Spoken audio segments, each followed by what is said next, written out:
started on a Tuesday night. I'd just gotten off a closing shift at the hardware store and made it home a little after 10. I live in a duplex on the edge of town, quiet street, mostly older folks who keep to themselves. The kind of place where not much ever really happens. My roommate was out of town on a work trip, so I had the house to myself for the week. I wasn't in the mood to do much. Just heated up some leftovers, flopped on the couch, and threw on a podcast while scrolling through Reddit. I remember it was raining pretty heavily that night. Not quite storming, but the kind of rain that just kept falling, non-stop, tapping on the windows like clockwork. About an hour into just zoning out, I heard a knock at the front door, which was already weird because, again, this neighborhood is dead quiet at night, and it was almost midnight. I paused the podcast and just sat there for a second, listening. The knock came again, a little harder this time. I got up, walked to the door, and peeked through the peephole. At first, I didn't see anything. Then I noticed someone standing just off to the left, barely out of view. All I could make out was the corner of a dark hoodie and the bottom of someone's jeans. "Can I help you?" I asked through the door. No answer, just silence. I stood there, heart picking up a bit, and waited. Then the person stepped directly into view, looking straight into the peephole. He had this calm, almost blank expression, just standing there in the rain, not saying a word. "Hey man, it's late. What do you want?" He tilted his head slightly, still didn't say anything. Then he turned around and walked back down the porch steps, out of sight. I locked the door immediately and turned on the porch light. But by the time I opened the blinds and looked out, he was already gone, just vanished into the night. I told myself it was probably some drunk guy who got the wrong house or something. Weird, but not unheard of. I double-checked all the locks and tried to shake it off. About 15 minutes later, I was back on the couch when I heard something, this time from the backyard. A soft thud, like something dropping onto the deck. I muted the TV and sat up. Then it came again, a little louder. I crept over to the back door and turned off the lights inside so I could see better out the glass. At first, I didn't notice anything. The rain was lighter now, more of a drizzle. But then, just past the deck, near the edge of the fence, I saw movement. Someone crouched down behind the shed. I backed away from the door and grabbed the baseball bat we kept behind the fridge. I wasn't about to go out there, but I wanted to be ready in case he tried to get in. Then my phone buzzed. A text from an unknown number. "Don't open the back door." I froze. My heart was thudding in my ears. The message had no name, no ID, just that one sentence. I stared at the screen, unsure of what to even think. Then it buzzed again. "He's still out there." That was enough for me. I locked the back door, turned off every light, and backed into the hallway. I didn't call the cops yet. I don't know why. Maybe part of me still thought this was some elaborate prank. Maybe I just didn't want to overreact. But then came the third message. "Check your attic." I didn't move, just stood there staring at those 3 words. My attic entrance is one of those pull-down ladders in the hallway ceiling, just a few feet from where I was standing. I looked up. The door was shut, but something about it felt off. I grabbed a chair from the kitchen and stood up to pull it down. I didn't even climb up, just lifted the ladder enough to peek in with the flashlight on my phone. Nothing, just insulation, a few boxes and shadows. I let out a breath I didn't realize I was holding and pushed the ladder back up. As soon as my feet hit the floor, there was a loud crash from the garage. I nearly dropped my phone. It sounded like something had fallen or been thrown against the wall. I rushed to the kitchen and flicked the garage light switch. Nothing. The bulb must have been out. I opened the door slowly, phone held out like a flashlight. The garage was a mess. Tools scattered across the floor, storage bins tipped over. But no sign of anyone. I backed out slowly, locked the door behind me, and finally called the police. They said they'd send someone out, but it might be a while with the weather and how late it was. I didn't wait. I grabbed my keys, threw on a jacket, and went straight to my car. As I was backing out of the driveway, my phone buzzed one more time. Too late. I didn't see anyone. Not in the rear view, not in the side mirrors, but I didn't stop driving until I was halfway across town in a lit parking lot. When the officers met me there, we went back to the house together. They searched the whole place, attic, garage, yard. Nothing. No footprints in the backyard either, which didn't make sense given the mud. But the creepiest part, they asked to see the messages. I opened my phone and they were gone. All of them. No unknown number. No texts, just nothing. They took a report and said to call again if anything else happened. But it didn't.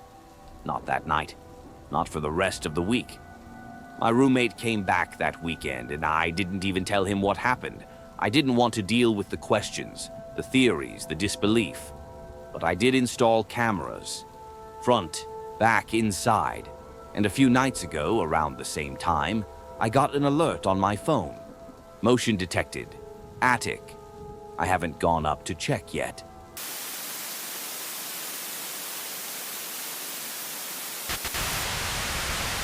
I was driving through Oregon last fall, headed to visit a friend who had moved out to a rural town near the coast. I hadn't seen her in over a year, and the idea of a solo road trip sounded kind of peaceful. Quiet music, snacks, just me and the road. Most of the drive was uneventful. I left early in the morning, passed through some forested stretches, and had plans to arrive before dark. That changed when I hit a detour just outside of Eugene.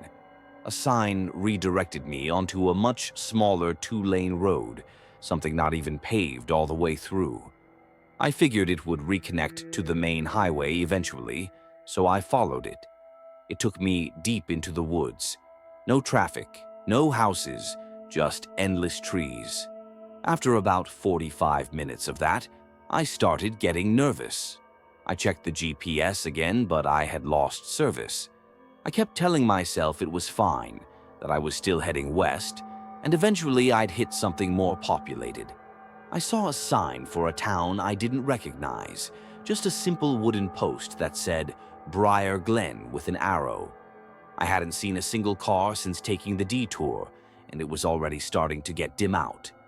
I thought it was better to get off the road and ask for directions than to keep blindly following a route I wasn't sure about. The road into Briar Glen was even worse.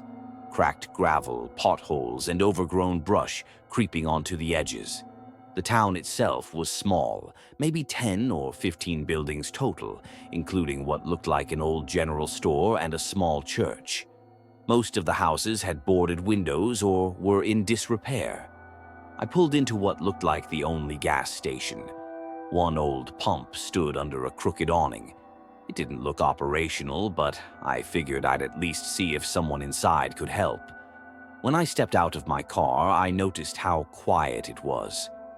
Not the peaceful kind of quiet, just still. No wind, no animals, no distant cars. It felt like stepping into a frozen photograph. The station door was open a crack. I pushed it gently and a small bell jingled above me. Inside, it was dark except for the last bit of evening light coming through the front windows. The shelves were mostly empty. Dust coated everything. I was about to call out when I heard something behind the counter, a rustle or maybe a scrape, like wood against wood. I hesitated. Then a man stepped out from the back room. He looked to be in his late 40s, dressed in worn jeans and a flannel shirt with a faded name patch. But what unsettled me was the way he stared at me. Not in a way that suggested surprise or curiosity. He just stared, like he'd been expecting me. I asked if the gas pump worked or if he knew how to get back to the main road. He didn't answer. He just kept staring, then finally said, "You're the second today." I asked him what he meant, but he didn't respond. Instead, he turned, walked back into the room he came from, and shut the door behind him. I backed out of the store, heart thudding. Something was wrong. I got back into my car and locked the doors. Just as I turned the ignition, I saw another vehicle, a black pickup truck, pull slowly around the corner of the church and head toward the station. It was moving unnaturally slow. I didn't wait. I threw the car into reverse and peeled out of there, gravel spitting up behind me. But here's the part that still makes no sense. The moment I got back onto the road leading out of town, the trees looked different. Not just darker, but denser, like the road had narrowed. I kept driving, trying to retrace my steps, but after 20 minutes I realized I hadn't passed a single familiar marker, and it was fully dark now. I finally found a shoulder wide enough to pull over and catch my breath. I looked down at my phone. Still no service. That's when I noticed something in my rearview mirror. There was someone standing in the middle of the road behind my car, just standing there. I couldn't make out details in the dark, but I saw the silhouette of someone tall, thin, motionless. I turned to look out the rear windshield directly, but by the time I did, they were gone. I didn't hear any footsteps, no rustling in the brush. Just gone. I started driving again, faster this time, glancing in my mirrors every few seconds. It was another 15 minutes before I saw a small house with a porch light on. I didn't even hesitate. I pulled into the driveway and knocked on the door. An older woman answered. Her face changed the moment she saw me. Not with fear, but with something like dread. I asked if she could help me get back to the highway. She looked past me at my car and said, "You came from Briar Glen?" I nodded slowly. She stepped outside and said, "You need to leave that car and come inside." Now, I asked her why, but she didn't explain. I hesitated, but something in her eyes convinced me. I followed her inside. She locked the door and pulled the curtains tight. Then she handed me a mug of tea and sat across from me, staring at the floor. She told me the town I had driven through, Briar Glen, wasn't on any map. Not anymore. It had burned down almost 30 years ago in a massive fire. Dozens died. The bodies they found were mutilated in ways they never explained to the public. People started calling it cursed. The land was declared condemned, but strange stories kept popping up. Travelers who ended up there by accident, others who went missing completely. She said she'd seen maybe 5 people show up at her place over the last decade, all with similar stories. Detours that didn't exist, towns that appeared and vanished, and one common thing: someone always followed them out. I stayed the night on her couch. In the early morning, she gave me directions to the main road. When I went outside, my car was gone, just an empty patch of dirt where I'd parked it. She didn't seem surprised. She just handed me a backpack with some food and water and said, "Keep walking. Don't look back. Not even once." I did exactly that. After about an hour, I found the highway and flagged down a trucker who let me use his phone. I didn't bother reporting the car. I knew no one would find it. And part of me wonders what would have happened if I had looked back. I've told a few people this story over the past year. Most of them laugh it off or say I must have been tired, maybe dreaming. But I still have that woman's backpack. And sometimes, late at night, I swear I hear gravel crunching outside my window, like slow footsteps moving past, like someone finally caught up.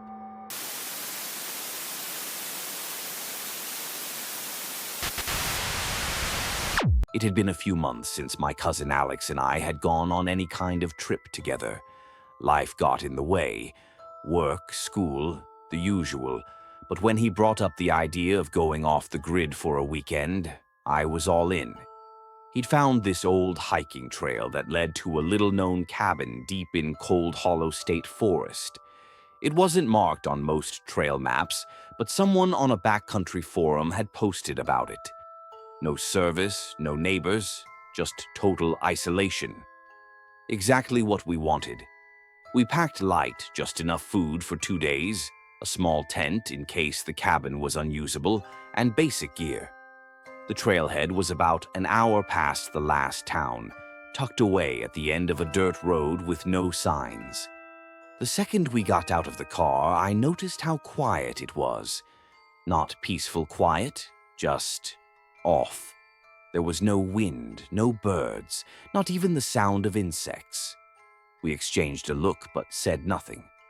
The hike in took longer than expected. The trail hadn't been maintained in years, and it barely looked like a trail at all. There were places where trees had collapsed and we had to crawl under or climb over.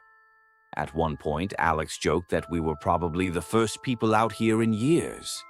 I tried to laugh, but something about that didn't feel like a joke. When we finally reached the cabin, it was late afternoon. It sat in a shallow dip between 2 hills, surrounded by tall, crooked pines. The roof was intact, though sagging in the middle, and the windows were boarded up from the inside. There was an old porch swing still attached, slowly creaking back and forth, even though the air was completely still. Inside, it was dark and smelled like old wood and dust. There was one small room, a fireplace, and a table with 2 mismatched chairs.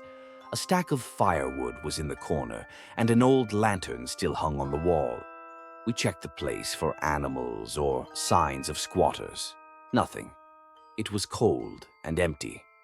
We settled in and started a small fire in the fireplace. For a while, it was actually kind of nice. We ate, talked, and played cards. But around 9 p.m., we both stopped at the same time, like we'd heard something. It was this faint tapping. Not rhythmic, not like a branch in the wind, more like something knocking. We went silent, listening. It came again. 3 slow knocks. Then nothing. It had come from the back wall of the cabin. Alex grabbed a flashlight and quietly stepped outside to look. I followed, holding the hatchet we'd used for firewood. We walked around the cabin. Nothing. The forest was still dead quiet, and the beam of the flashlight barely cut through the darkness between the trees. We didn't see anyone. No footprints. Nothing disturbed. We went back inside, trying to brush it off. Maybe it was just the old wood settling or some animal we didn't notice. Still, we kept the fire going a little longer than planned. That night, I woke up to the sound of something brushing against the wall again. This time, it was more of a scraping sound, slow and deliberate. I sat up and looked around. Alex was already awake, sitting upright in his sleeping bag. His eyes met mine, and he whispered, "It's back." We waited in silence. The scraping stopped. Then we heard what sounded like soft breathing right outside the window. I held my breath. The boards over the window let in a tiny sliver of moonlight. I could barely make out a shadow moving past it, slowly, like someone was dragging their hand along the outside of the cabin as they walked. I reached for my flashlight, but Alex quietly shook his head. Whoever or whatever was out there, we didn't want to give away that we were awake. The shadow eventually faded. We didn't hear footsteps or movement, just silence again. Somehow we managed to fall back asleep, but it wasn't restful. Every sound made my heart jump. The next morning we searched around the cabin again.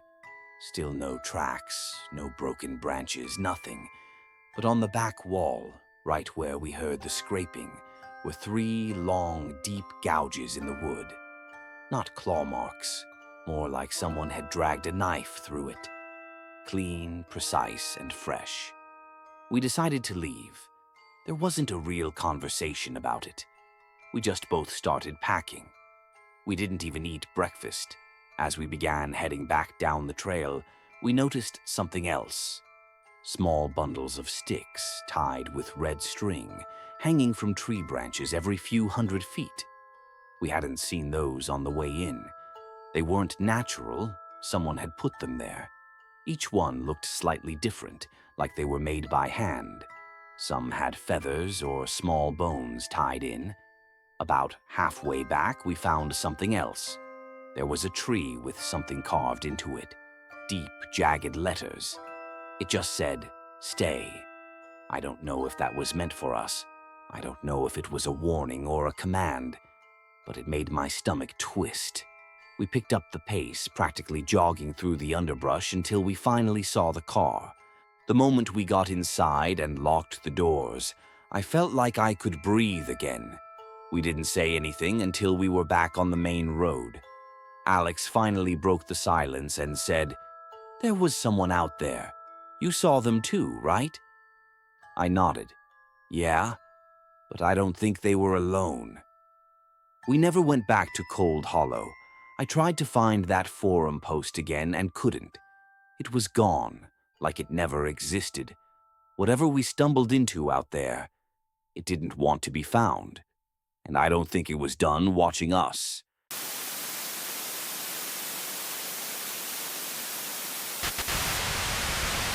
I was 22 when this happened, fresh out of college and living in a small studio apartment just outside of the city.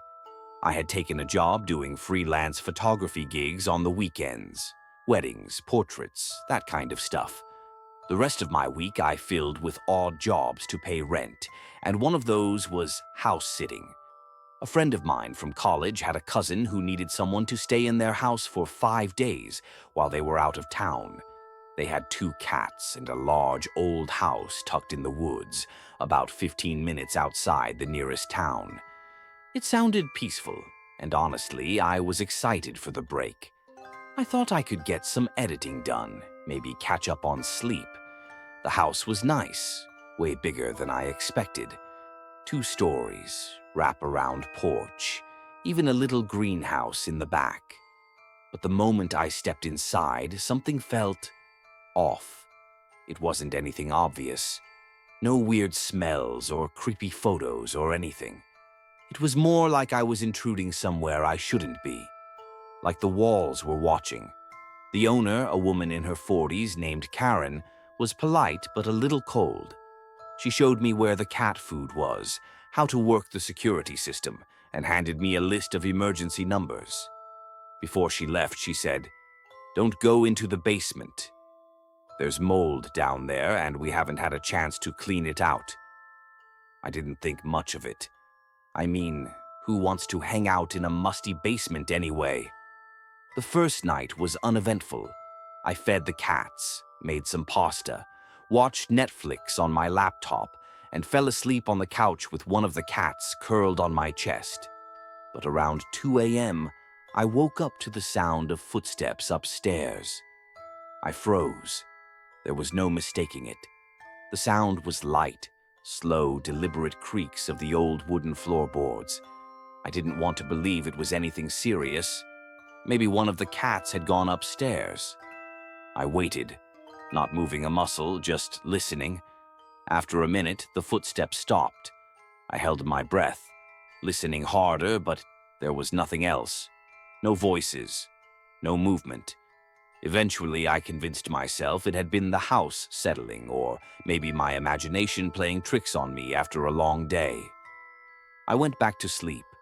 The next morning, I went upstairs to check. Everything looked normal. The doors were all shut. Nothing was out of place. I shrugged it off and went about my day. That night, it happened again. This time, I was in bed.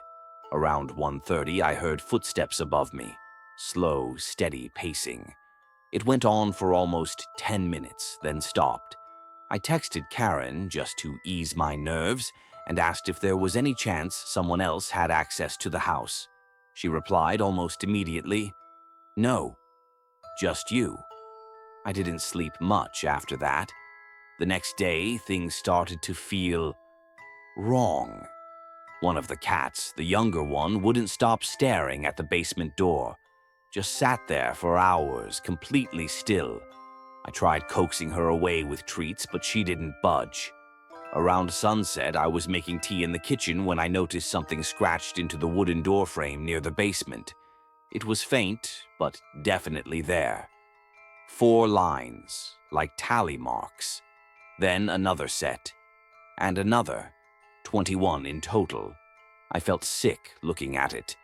The scratches were low near the baseboard, like they'd been made by fingernails. That night, I didn't even try to sleep.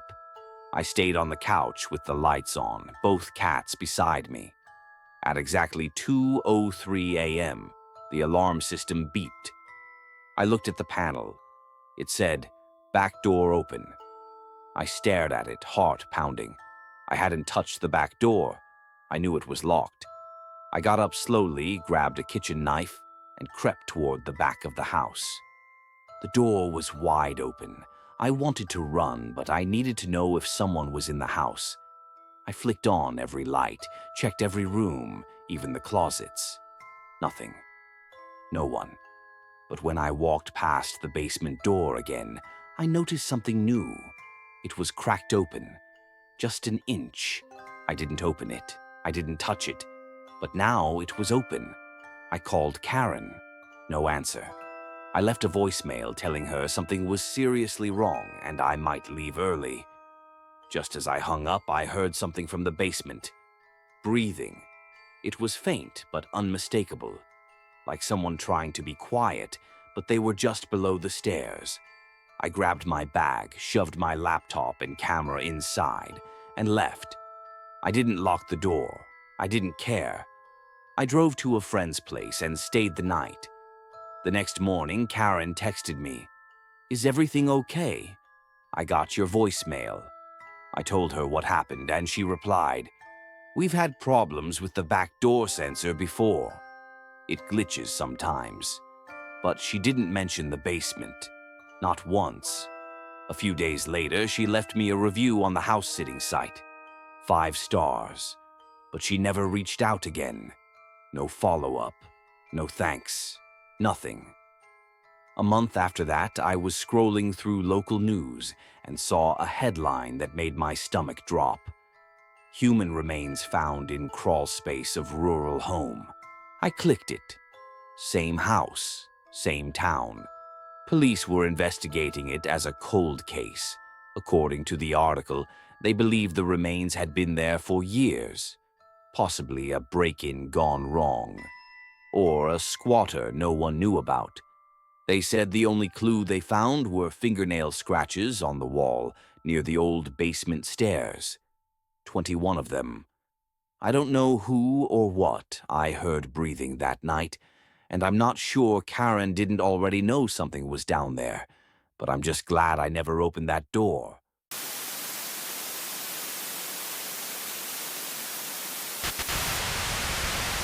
This happened back in the fall of 2019. I was 26 at the time, working as a freelance photographer. Most of my gigs were weddings and senior portraits, but every now and then I'd get hired for real estate jobs. One of those jobs took me to a rural area about 2 hours outside the city. The listing was for an old farmhouse that had been vacant for a few years, but was recently bought by a young couple planning to renovate and resell it. They wanted nice before shots for their renovation blog. It was a Friday afternoon when I made the drive. The house was tucked far back from the road, surrounded by acres of overgrown fields and leafless trees. The property had this eerie silence, even though it was only around 3 in the afternoon. I parked on a gravel patch near what used to be a barn and grabbed my gear.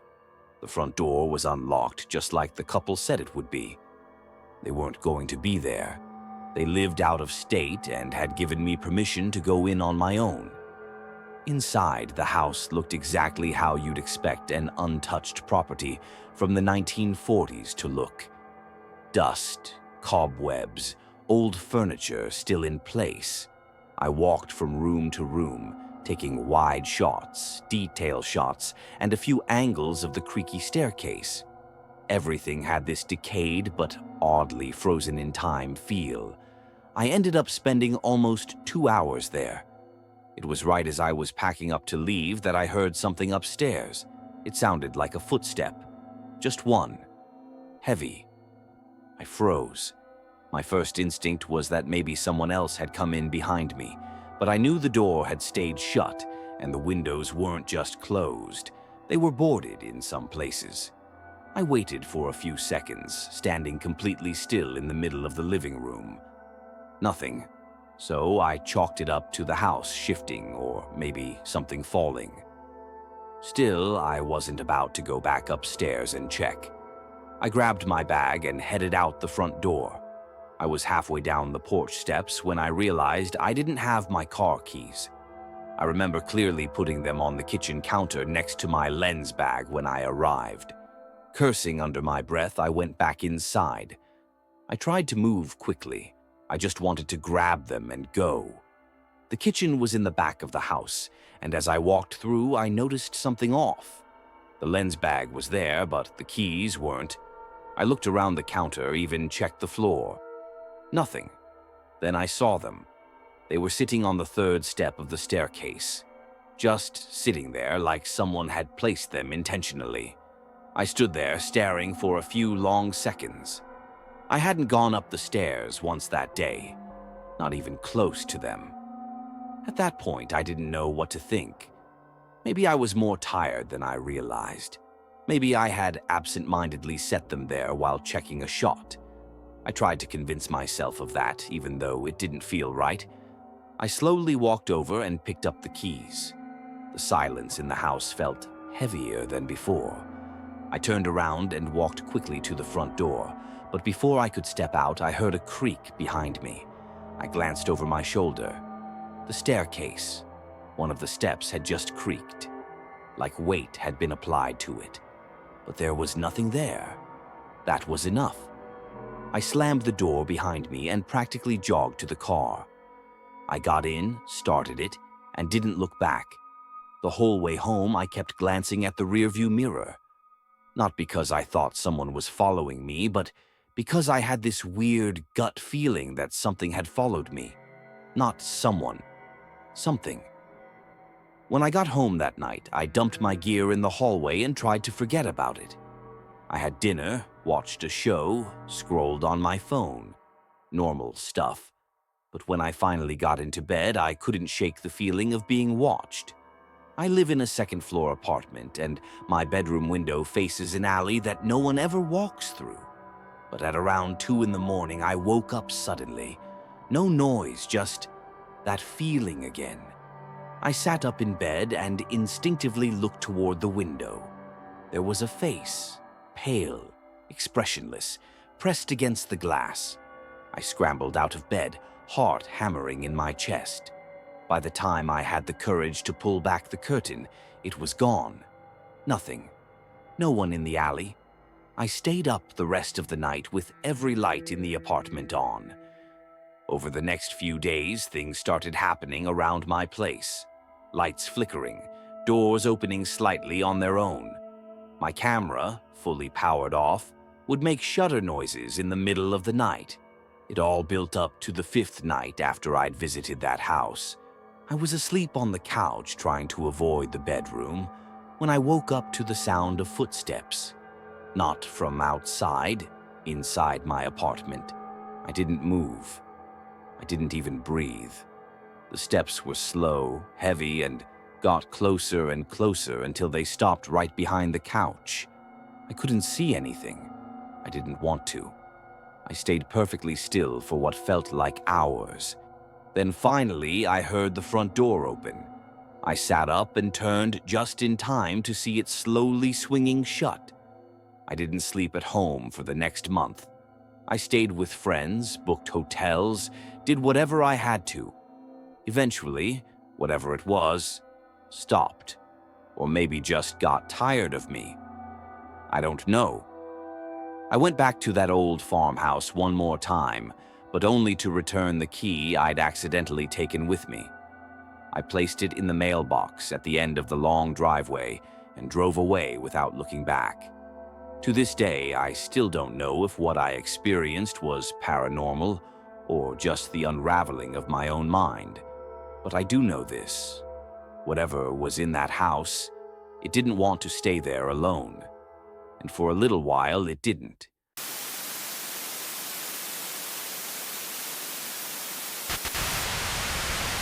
It happened just last fall. I was house sitting for my sister and her husband while they were on a short anniversary trip. They live in a quiet, suburban neighborhood in upstate New York, one of those places where the houses are spaced apart, just enough to feel private, but close enough to see your neighbor's porch light through the trees. It was a pretty simple favor. They have no pets, no kids. Just water the plants, check the mail, and keep the lights on at night. I work remotely, so I figured it'd be a nice change of scenery. The first 2 days were totally normal. Peaceful, even. I spent my time working in the sunroom, cooking dinner, and watching TV on their giant couch. By the third night, though, something started to feel off. I remember it was a Thursday. I just finished eating and was in the kitchen rinsing off my plate when I heard what I thought was the front door unlocking. My first instinct was that maybe they'd come back early and forgot to tell me. I walked out to the entryway to check, but the door was still shut. Locked. Nothing looked out of place. I figured maybe I just imagined it. Houses have their own sounds, especially when you're not used to them. But just to be sure, I walked around and double-checked the doors and windows. Everything was secure. Later that night, while I was upstairs brushing my teeth, I heard something else. It was quiet at first, a kind of slow tapping sound. Not rapid like knocking, more like the tip of a branch brushing lightly against the glass. The bathroom window didn't face any trees, though. I stopped brushing, leaned toward the window, and listened. It stopped. I opened it slightly and peeked out. The street was empty, calm. The neighbor's house across the road had one light on upstairs. Nothing looked out of the ordinary. Still, I couldn't shake the feeling that something wasn't right. I went to bed a little later than usual, and as I was lying there, scrolling on my phone with the lights off, I saw something out of the corner of my eye. Just a flicker of movement across the hallway, like a shadow passing by. I sat up immediately and stared at the door. It was open about a foot. I hadn't closed it all the way earlier. The hallway was dark, but I thought I saw something shift in the shadows. I turned on the bedside lamp and waited, listening. Nothing. After a minute or two of dead silence, I got up and checked the hallway. Empty. The rest of the night was quiet, but I slept like crap. I kept waking up, checking the hallway again, listening for noises. I even put a chair under the bedroom doorknob just in case. The next morning, I was exhausted. I chalked it up to stress and an overactive imagination. I worked through the day and felt better once the sun was up. But that evening, things escalated. Around 8 p.m., I got a call from an unknown number. I don't usually answer those, but for some reason, I did this time. At first, there was nothing, just silence. Then a low, male voice came through. It only said one thing. "You shouldn't be here." I froze. "Who is this?" I asked, but they hung up. My heart was pounding. I immediately checked all the doors again. Everything was still locked. I even turned on every outside light and stood on the porch, trying to see if anyone was out there. Nothing. The street was empty. No cars passing by, just cold wind and the hum of crickets. I went back inside, locked the door behind me, and considered calling the police. But what would I say? A weird phone call? A shadow in the hall? None of it was enough to justify anything. I sat on the couch for a while, trying to calm down. Maybe it was a prank. Maybe someone had the wrong number. I left the TV on and decided to go take a shower to relax. That was the moment it all became real. Halfway through the shower, I heard a loud crash, something breaking downstairs. I turned the water off immediately and listened. There was another bang, then what sounded like glass being stepped on. Slow, heavy steps. I didn't have my phone with me. It was charging in the bedroom. My heart was racing as I stepped out, dripping, grabbing the towel and quietly locking the bathroom door. The footsteps stopped. I stood there, silent, my ear to the door. Then came a slow knock, 3 soft thuds right on the bathroom door. I didn't respond. I didn't move.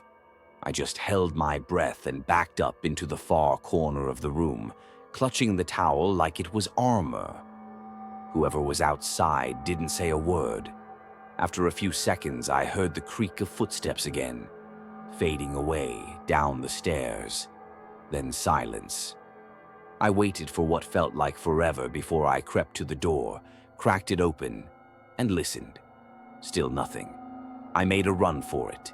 I bolted into the bedroom, grabbed my phone, locked the door, and called 911. The operator stayed on with me until the cops arrived about 15 minutes later. They searched the house top to bottom. The sliding door in the kitchen had been shattered, glass everywhere. But no sign of anyone inside or outside the property, no footprints, nothing on the cameras. My sister's place doesn't have any. I stayed on the line with my sister after that, explaining everything. She and her husband cut their trip short and came home the next day. The police never found anyone. No suspects, no clues. The number that called me had been disconnected. What really freaks me out is the possibility that whoever it was, maybe they'd been watching me for days. Maybe they knew I was alone. Maybe the call was a warning, or maybe just a sick game. Either way, I haven't gone back there since. And even now, in my own apartment, I still double-check every lock. And sometimes, I catch myself staring at shadows just a little too long. Because now I know, sometimes it's not about what you see. It's about what's already inside.